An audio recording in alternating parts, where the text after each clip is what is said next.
Muito bem, senhoras e senhores, sejam todos muito bem-vindos. A gente vai começar agora um novo módulo. Nesse módulo, nós vamos falar sobre a regência, ok? Então, tá aí para você, nosso módulo de número 6, vamos falar sobre regência. E a gente começa a explicar o que vem a ser regência. Então, olha só, a definição de regência é essa, é a relação existente entre um termo subordinante e um termo subordinado. Então, olha só, o que é importante aqui para a gente? Entender o que vem a ser um termo subordinante e o que vem a ser um termo subordinado. Essa relação entre termo subordinante e termo subordinado é exatamente a mesma relação que a gente mostrou para vocês o tempo todo no módulo anterior. No módulo 5, nós estudamos o período composto. E uma das maneiras desse período ser composto é exatamente por meio das relações de subordinação. O que são essas relações de subordinação? São exatamente essas relações de vínculo sintático. Você deve se recordar que, inclusive, a gente definiu subordinação como vínculo sintático. Então, quando é que eu digo que um termo é subordinado? Quando existe um vínculo sintático entre estes termos. Essa relação é uma relação de subordinação. Então, desse modo, eu vou sempre chamar o termo subordinante, que é o termo mandante, ou seja, aquele termo que estabelece, aquele termo que determina o que o outro vai ser. E, logicamente, que eu vou ter um termo que é o mandado, né? Então, eu tenho um mandante e tenho um mandado. A gente tem uma relação de hierarquia entre esses dois termos, entre esses dois elementos. Nesse sentido, essa relação de hierarquia é chamada de relação de subordinação. E aí, o termo subordinado é exatamente o termo mandado.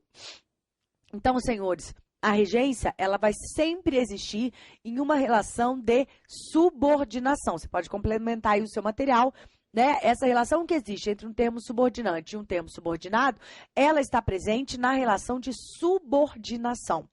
A gente viu muito bem isso no nosso módulo 5. Beleza, essa é a definição de regência. Ok. E aí, eu posso chamar também o termo subordinante de termo regente. Termo regente, pensa numa, como chama aquilo, orquestra. Pensa numa orquestra. Sempre tem um maestro regente. O que o maestro regente faz? Ele indica o que os outros têm que fazer, como os outros devem se comportar, como os outros devem tocar. É exatamente assim que a gente vai entender regência.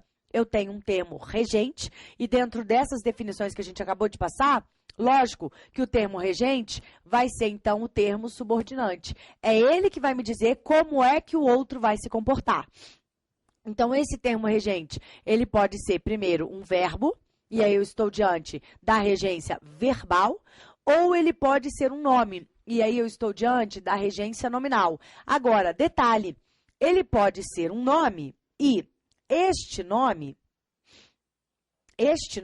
ele vai poder ser, olha só, adjetivo, substantivo, ou advérbio. De vez em quando sai torto. Ó, então, olha que interessante, a regência nominal, ela pode ser a relação em que um nome vai reger um outro nome. E aí você tem três possibilidades para esse regente nominal, que é o adjetivo, o substantivo ou o advérbio. Poxa, Rafaela, mas regência nominal te remete à ideia de nome. E aí o aluno às vezes fala, pô, mas o nome não é o substantivo? Também. A gente viu já no nosso curso que, na língua portuguesa, eu posso entender perfeitamente verbo como algo diferente de nome. Então, quando eu falo para você em uma frase nominal, é aquela frase que não tem verbo. A frase verbal é aquela frase que tem verbo. Então, o que é nome em língua portuguesa? As classes gramaticais que não se comportam como um verbo. Nesse sentido, nós temos três classes gramaticais que podem ser classificadas, ou seja, podem ser chamadas de nomes. São a classe dos adjetivos, a classe dos substantivos e a classe dos advérbios. Então, todas as vezes que você se deparar com uma dessas três classes, pode considerá-las como nomes. Isso é a regência nominal. Detalhe importante que vem a seguir.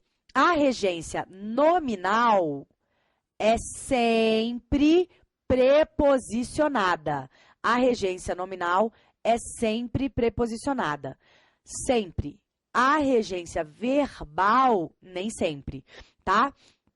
Então, vamos ver aqui exemplos dessa relação de subordinação. Olha só. Ansioso por algo. Aqui está a minha relação de regência, senhores. Tá vendo esse termo aqui, ó, por algo? Pois é, era para estar reto, mas não tem problema não. É exatamente esse termo aqui que obedece a uma, entre aspas, ordem desse termo aqui, ansioso. E aí, veja, existe entre eles uma relação de vínculo estrutural, que vale dizer vínculo sintático. Se existe essa relação de vínculo, significa, então, que estes termos têm entre si uma relação de regência. Quem é o termo mandante? Ou um verbo ou um nome. No caso, é a palavra ansioso. Ansioso é o quê, gente? É um adjetivo. Então, olha aqui, adjetivo. E aqui está o termo regido por ele. Tudo bem? Ó, necessidade de algo. Olha aqui, a minha relação de dependência. A minha relação de vínculo. Essa expressão, entenda essa relação de vínculo da seguinte maneira. Essa expressão aqui de algo, este termo, ele se vincula ao substantivo necessidade. No seguinte sentido, quem tem necessidade de alguma coisa. Então, pode ter necessidade de alimento, de carinho, de fé, de dinheiro, enfim. Mas é importante você perceber que esse termo aqui, necessidade, ele subordina um outro. Ele subordina um outro que vai se referir a ele. Em uma relação, como eu falei, sempre de subordinação. Rafaela, então não existe relação de regência dentro da coordenação? Exatamente, não existe. Só existe relação de regência dentro da subordinação, tá? Continuando, referentemente a algo, olha só, este é o termo aqui que se vincula, que se subordina ao referentemente. Lembrando que referentemente é um advérbio. Então, olha só, estes três nomes, adjetivos, substantivos e advérbios, eles fazem parte da regência nominal. E aí, eu falei que a regência nominal, ela é sempre o quê? Preposicionada. Cadê a preposição? Ué, tá aqui, ó. Ó, por é uma preposição, de é uma preposição e o a também é uma preposição. Então, aqui nós temos 3 exemplos de regência nominal. Já aqui, no gostar de alguém e vencer o obstáculo, aí, perceba, eu tenho esse de alguém se vinculando ao gostar, só que agora gostar já é verbo. Da mesma forma, o obstáculo, ó, o obstáculo, que também se vincula ao vencer, que também é verbo. Então, peraí, eu tenho aqui duas situações. Eu tenho duas situações, ó, de regência verbal, porque os termos se vinculam a verbos, e eu tenho essas 3 situações aqui de regência nominal, porque os termos se vinculam a nome. E aí, a regência verbal, ela não precisa ser sempre preposicionada, ó, isso aqui é uma preposição. Agora, em o obstáculo, eu já não tenho preposição. Em o obstáculo, eu já não tenho preposição. Então, é mais um exemplo de regência verbal. Tranquilo, galera? Ok? Então, essas são as noções iniciais que a gente precisa ter para entender um pouquinho mais sobre a regência. Agora, vamos passar ao estudo da regência verbal. Tá bom, Rafaela. E o que é estudar a regência verbal?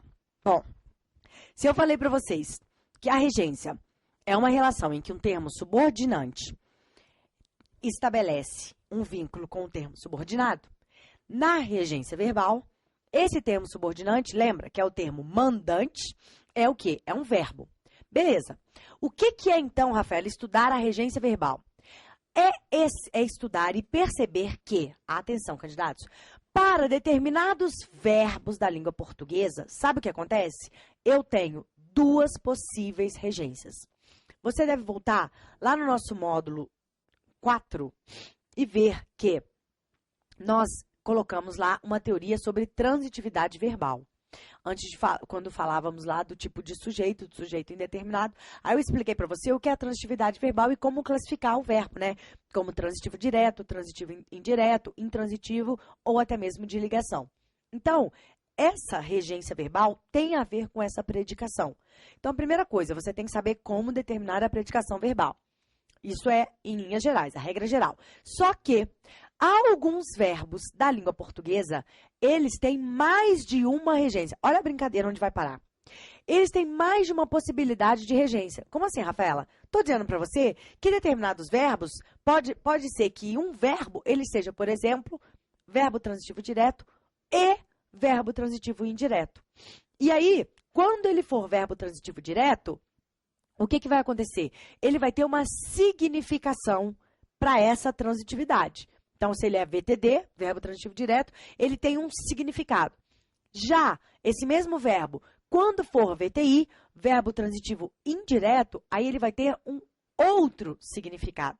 E é exatamente aqui que a gente entra no campo fértil dos examinadores, né? Eles vão explorar exatamente estes verbos que têm a múltipla regência. Então, alguns verbos da língua portuguesa, eles têm mais de uma transitividade. Olha só, o verbo agradar. Ele pode ser verbo transitivo direto ou ele pode ser verbo transitivo indireto. Qual é a implicação que você tem? Uma implicação direta e prática, em termos de prova. A implicação é a seguinte: a depender da transitividade desse verbo, a depender da predicação desse verbo, este verbo vai assumir um determinado significado. Então, galera, eu estou querendo dizer para você que o verbo agradar, ele pode significar fazer carinho, ou ele pode significar ser agradável a alguém, cair no agrado de alguém. E é isso, essa significação, ela está diretamente relacionada à transitividade desse verbo. E é isso que você tem que saber. Professora, isso aqui é a mais pura decoreba. Não é bem assim. De fato, eu não vou te enganar, você tem que memorizar essas peculiaridades destes principais verbos, né?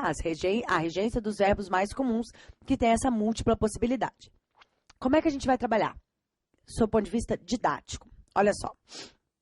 Vamos trabalhar assim. Tudo aquilo que eu entender como fácil, natural, direto, gostoso, eu vou jogar para a transitividade direta.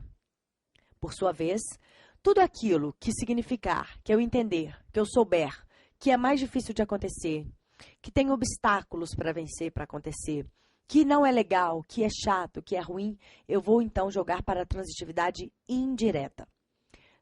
Olha só, presta atenção, candidato. Isso aqui que eu estou falando para você não é uma regra. Isso você não vai encontrar em nenhum verbo. Na verdade, é só um efeito didático para te ajudar na memorização dessas diferentes regências. Eu espero que te ajude. Me ajuda demais.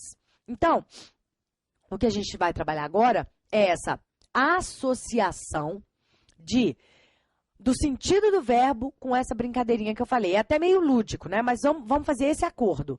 Ele vai dar certo sempre, Rafaela? A boa notícia é quase sempre. Lógico que quando não for para você pensar assim, eu vou sinalizar. Mas por enquanto, vamos pensar assim, vocês vão ver que isso aqui vai funcionar em muitos e muitos e muitos verbos. Então, mais uma vez, tudo aquilo que for gostoso, fácil, direto, imediato, de consequência natural, prazeroso, você vai jogar para a transitividade direta. Então, o verbo vai ser VTD. Mas se o verbo significar algo que é difícil de acontecer, que é indireto, que não é tão natural, que é ruim, que é sacrificante, aí você vai jogar para a transitividade indireta. Então, o verbo vai ser transitivo indireto. Vamos ver se isso dá certo? Comecemos. O primeiro verbo que a gente vai analisar é o verbo agradar. Muito bem. Então, olha aqui. Ele pode ser verbo transitivo direto, no sentido de fazer carinho. E ele pode ser verbo transitivo indireto, no sentido de ser agradável a alguém ou cair no seu agrado. E aí vamos pensar nessa dinâmica aí que eu falei para vocês. Olha só, fazer carinho é algo bom, é algo fácil, é algo natural, é algo direto? Né? Ó, fazer carinho, vou fazer carinho aqui na televisão.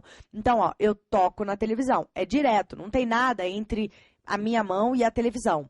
Então, ó, nesse sentido, né, algo direto, não tem nenhum obstáculo aqui entre a mão e a televisão. É bom fazer carinho, é feliz, né, agradável. Então, aquela dinâmica que eu falei com vocês. Opa, fazer carinho, então, já que é bom, que é natural, que é agradável, etc., VTD. Agora, vamos para o outro lado. Ser agradável a alguém. Gente, agora vocês me respondam. É fácil a gente ser agradável a alguém? É fácil a gente cair no agrado de alguém? Cara, é muito difícil. Você tem que conquistar, você tem que fazer acontecer. Ainda mais se for mais de uma pessoa. Quem é unanimidade? Ninguém. Então, é muito difícil você agradar alguém. Nesse sentido, vamos jogar para aquela dinâmica, aquela brincadeira lúdica. Se é difícil, se não é natural, se exige esforço, etc. VTI. Pronto, agora você já gravou para sempre que o verbo agradar, se for no sentido de fazer carinho, é isso. É o toque, é a mão, direto, na pele. Não tem uma luva, né, para você fazer carinho. Então, ó, é tudo direto. Agora, ser agradável a alguém, me diz aí como é difícil a gente conquistar as pessoas, a gente fazer, né, que as pessoas gostem da gente. Isso é muito complicado. Então, já que exige esforço, obstáculos, tananã, tananã, VTI. E olha como dá certo. Ela agradou o namorado e ela agradou ao namorado. O concurso vai trabalhar exatamente aqui, né, com você. Ele vai trabalhar exatamente aqui. Qual é a diferença de agradar o namorado e agradar ao namorado? É uma diferença, senhores, que extrapola o campo da sintaxe. Essa aqui não é uma diferença meramente estrutural. É lógico, eu sei que se aqui em cima eu não tenho preposição, então o namorado é objeto direto, né? Conforme aprendemos aí no nosso módulo de análise sintática. Não tem preposição. E, obviamente, que se eu tenho preposição nesse termo, lógico que, sintaticamente, ele vai ser objeto indireto. Pelo menos na maioria das vezes, né? Excetuando os casos de objeto direto preposicionado, que nós já aprendemos. Beleza, galera? Então, olha só. Objeto indireto. Essa é uma diferença sintática, concorda? Lógico, se eu tenho um termo aqui em cima, que é objeto direto, e aqui um outro termo sintático, eu tenho uma diferença sintática. Mas é aí que tá. Essa diferença é muito mais do que a mera diferença sintática, vale dizer a mera diferença estrutural. Eu tenho uma diferença de significado. Quando eu digo ela agradou o namorado, eu entendo que ela acariciou o namorado, ela fez um cafuné, ela fez carinho no namorado, tocou, entendeu? Mas quando eu digo ela agradou ao namorado, não entendo que ela fez carinho. Eu entendo, por exemplo, que ela colocou o vestido que ele gosta que ela use. Eu entendo que ela fez o jantar do jeito que ele gosta. Boba, né? Vamos parar com essa mania de cozinhar para namorado, eles que têm que cozinhar pra gente. Mas eu entendo isso, ela foi agradável a ele, sabe? Caiu no agrado, fez um chamego e tal, diferente desse chamego cafuné. Então, tem essa diferença semântica. Lógico, aqui eu estou falando de namorado. Não teria muito problema se você errasse a regência. Mas, às vezes, meu filho, se você não manja de regência verbal, você pode ficar em maus lençóis na sua vida. Por exemplo, se você, no lugar de namorado, coloca chefe. Gente, vai pegar muito mal você sair por aí falando: ah, eu agradei o meu chefe. Ué, tá tendo um caso com ele? Tá fazendo carinho, cafuné? Olha como você pode ficar em maus lençóis em uma situação delicada, se você não manja a regência verbal. E esse é só o primeiro verbo. Você vai ver que em muitos outros você pode ficar em uma situação mais complicada ainda. Tá, galera? Então, aqui, lógico, quando a gente fala em namorado, beleza, tá meio que tudo em casa, né? Fazer carinho ou ser agradável. Agora, bota chefe. Bota pra você ver. Agradou o chefe. Não dá. Então, ela agradou ao chefe, aí tudo bem. Pelo menos na minha época não pegava bem ficar fazendo carinho no chefe, tá? Mas tudo bem. Beleza? Vamos ao segundo verbo. Então, só para te explicar, essa vai ser a dinâmica desse nosso módulo de regência verbal. Sempre eu vou passando os verbos e tentando colocar na sua cabeça, fazendo você fixar a transitividade e o seu respectivo sentido, porque é exatamente isso que vai cair na sua prova. É exatamente isso. Joia? Vamos lá, então, nosso próximo verbo, o ansiar. Então, dentro da nossa dinâmica, vamos ver aqui quais são os significados de ansiar. Ó, o primeiro, provocar angústia em alguém, tá vendo? E olha o segundo, almejar. Aqui nós vamos fazer dois combinados. O primeiro tem a ver aqui com a semântica do almejar. Nós vamos passar por vários verbos, e estes vários verbos, eles vão ter essa significação de almejar. Nós vamos combinar que sempre, porque isso acontece para todos os verbos que têm essa significação de almejar. Todo verbo que tiver o significado de almejar vai ser transitivo indireto. Isso se encaixa com a nossa dinâmica. Porque, vamos lá, almejar é o quê? Almejar é você sonhar com alguma coisa, querer alguma coisa, né? Que geralmente não é tão fácil. Senão você nem sonha. Né? Se o negócio é fácil, você não fica sonhando com aquilo, você fica sonhando com aquilo que está um pouco distante. Então, você almeja, né? Quando você tá almejando, você tá o quê? Desejando alguma coisa que não tá tão próxima, entenderam? Então, sempre que um verbo tiver essa significação de almejar, pode jogá-lo para essa transitividade aqui, ó. VTI, verbo transitivo indireto. Vamos lembrar, almejar não é fácil. Quer ver? Você que está aí estudando, está almejando o quê? Está almejando sua vaga, não é? E aí eu te pergunto, é fácil essa vaga? Lógico que não. Você está aí assistindo videoaula que não acaba mais, você está aí sem dormir, você está aí sem sair, sem passear, está fazendo um monte de sacrifício, abdicando de um monte de coisa. Para quê? Para conseguir a sua vaga. Então, quando a gente almeja alguma coisa, tem sempre essa significação de sacrifício, né, de ser difícil, de não ser tão fácil, de não ser direto. Então, isso aqui se encaixa naquela nossa dinâmica. Agora, olha o ansiar no sentido de provocar angústia em alguém. Gente, provocar angústia em alguém é aquela brincadeira que a gente faz de mau gosto, né, para deixar o outro preocupado e tal. E aí eu pergunto, é fácil você provocar angústia em alguém? É, isso te dá prazer, porque a gente é muito chato, a gente gosta de implicar com os outros. Então, ansiar no sentido de provocar angústia em alguém, lembre-se, é alguém provocando outro alguém. Isso é muito fácil, é o que a gente mais vê por aí. Então, já decoramos. Ansiar no sentido de provocar angústia em alguém é verbo transitivo direto, tá vendo? Então, é ansiar alguém. Eu não tenho preposição aqui. Agora, ansiar no sentido de almejar, sempre, sempre, sempre, a gente vai ter como verbo transitivo indireto. Então, eu vou ter a preposição, ok? A preposição por. Joia? Então, olha só. As fotos do crime ansiaram a delegada. Como eu falei pra você, gente, ansiar a delegada, esse A aqui, ó, ele é artigo. Por quê? Porque esse verbo ansiar, esse verbo aqui, ansiar, ele está na sua forma transitiva direta. Esse verbo é um verbo transitivo direto. E assim sendo, o que vai acontecer? Ele não tem preposição. Mas essa transitividade dele gera uma implicação semântica, que é exatamente a implicação deste significado, provocar angústia em alguém. Então, a delegada vai ver as fotos e fica com essa ansiedade. Ansiaram a delegada. Já é diferente daqui, ó. Ela ansiava por um emprego melhor. Observem sempre a preposição pedida pelo verbo. No caso do ansiar, é ansiar por algo. Essa preposição aqui, ela também tem que ser usada de maneira correta por vocês, porque as bancas também cobram isso. Joia? Então, ó, ela ansiava por um emprego melhor, ela almejava. E aí, da mesma forma que a gente fez, aqui, nesse verbo, ansiar, aí ele já está na forma transitiva indireta. Então, você tem que perceber a alteração que ocorre.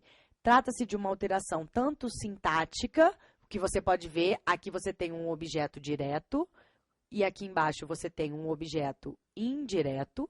Então, essa é a primeira alteração, que ela é sintática, ela é estrutural, mas você sempre vai ter também uma alteração semântica, exatamente porque o estudo da regência verbal é o estudo destes verbos, que tem mudança de transitividade e, ao mesmo tempo, mudança de significado.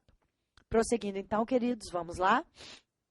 Nosso próximo verbo é esse aqui, ó, aspirar. E aí, eu já vou direto para o significado dele, que é almejar. Nós já combinamos.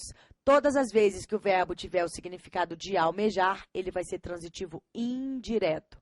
Olha a preposição que eu uso, a preposição a, almejar a algo. É nesse sentido de, aspirar a algo. É nesse sentido de desejar, de almejar, ok? Vamos lá, então. Ela aspirou ao cargo de gerente. Olha aqui a minha preposição. Ela aspirou ao cargo de gerente. Eu tenho aqui, ó, o meu objeto indireto, já que esse objeto indireto tem aqui, ó, essa preposição, tá? E, logicamente, esse verbo aqui, aspirar, está sendo usado na sua forma indireta. Então, verbo transitivo indireto. Mas, ele também pode ser um verbo transitivo direto. E aí, qual é o significado dele, Rafaela? É esse aqui, ó, respirar, sorver. Então, aspirar, você pode aspirar o ar, você pode aspirar o perfume, você pode aspirar a fragrância. Mais ou menos como está escrito aqui, ó, ela aspirou o ar poluído. Tá vendo? Ela respirou esse ar aqui. Tá? Aspirar, verbo transitivo direto. Aqui, se você falar errado, também causa uma certa confusão, né? Olha só, se você diz, ela aspirou o cargo de gerente. Fica estranho, né? Você lá na cadeira do gerente, cheirando, sorvendo, né? Respirando aquele cargo. Tá vendo? Fica completamente absurdo. Joia? Bora mais um verbo, então. Esse aqui mesmo? Assistir. Olha só. Assistir, deixa eu só falar essa observação aqui, ó. O verbo aspirar, quando ele for verbo transitivo indireto, aspirar a algo, desejar, almejar, ele não aceita o lhe. Por quê, Rafaela? Porque esse pronome aqui, você vai anotar assim no seu material, ó. Esse pronome lhe aqui, ele de fato, ele só funciona como objeto indireto. Só que o objeto indireto tem que representar pessoa. Se for um objeto indireto que não represente pessoa, eu não posso usar o pronome lhe. Entendeu? Então, por essa razão, como eu desejo a algo, né? Como eu aspiro a algo, e esse algo vai ser uma coisa, então eu não posso usar o pronome lhe para substituir este objeto indireto. Tá vendo? Ao cargo de gerente é uma coisa, não é uma pessoa. E eu só posso usar o pronome oblíquo lhe para a função de objeto indireto quando este objeto indireto representar uma pessoa. Como isso aqui não está representando pessoa, isso aqui representa uma coisa, então ele não aceita o lhe. Eu não posso dizer ela aspirava lhe, entendeu?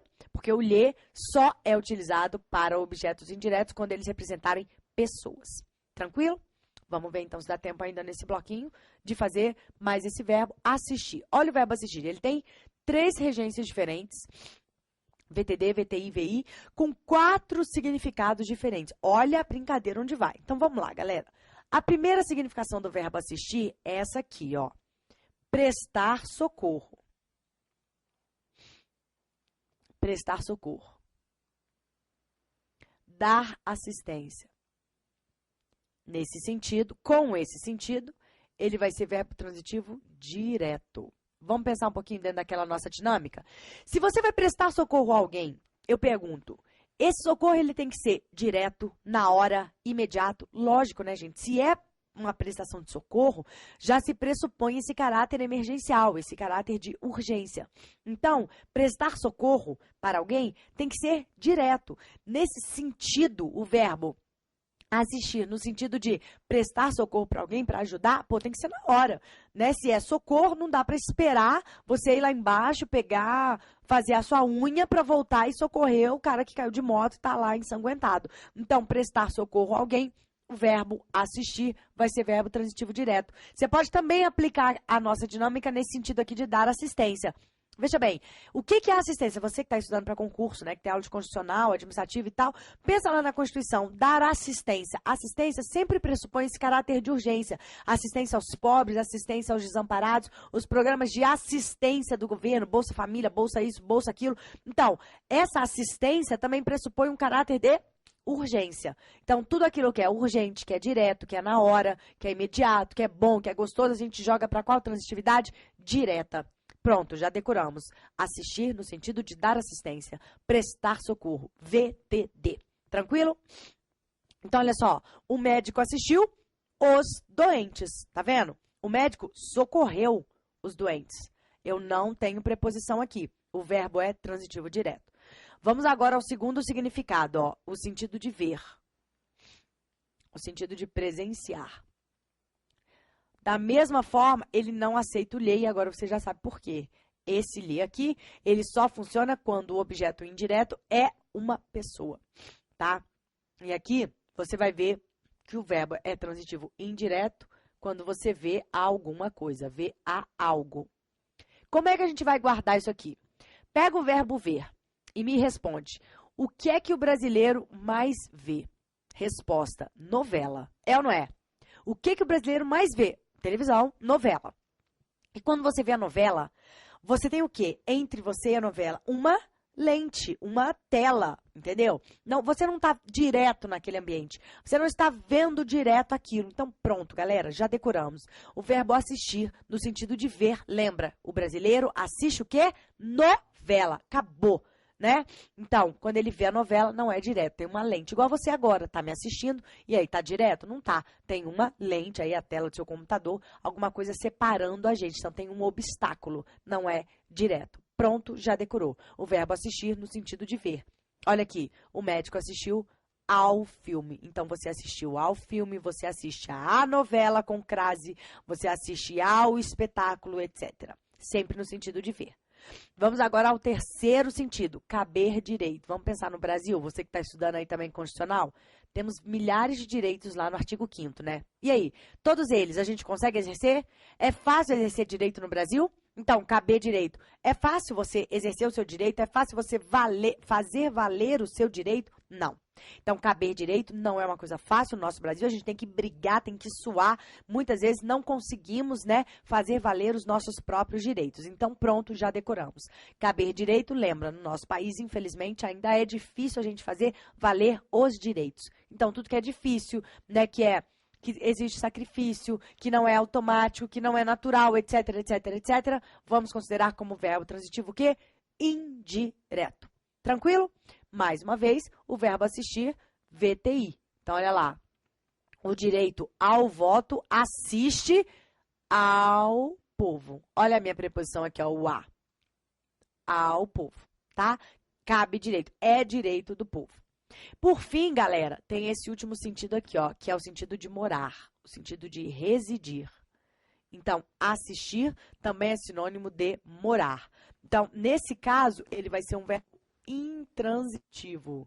E aí, qual vai ser o complemento dele? Algum lugar, tendo esta preposição aqui, ó. Assiste em algum lugar. O médico assiste em São Paulo. O médico mora em São Paulo. Joia, galerinha? Então, olha aí, as 4 significações passando pelas 3 transitividades do verbo assistir. Tranquilo? Nós vamos encerrar esse nosso bloquinho e no próximo a gente continua trazendo outros verbos para a gente analisar a regência. Até lá!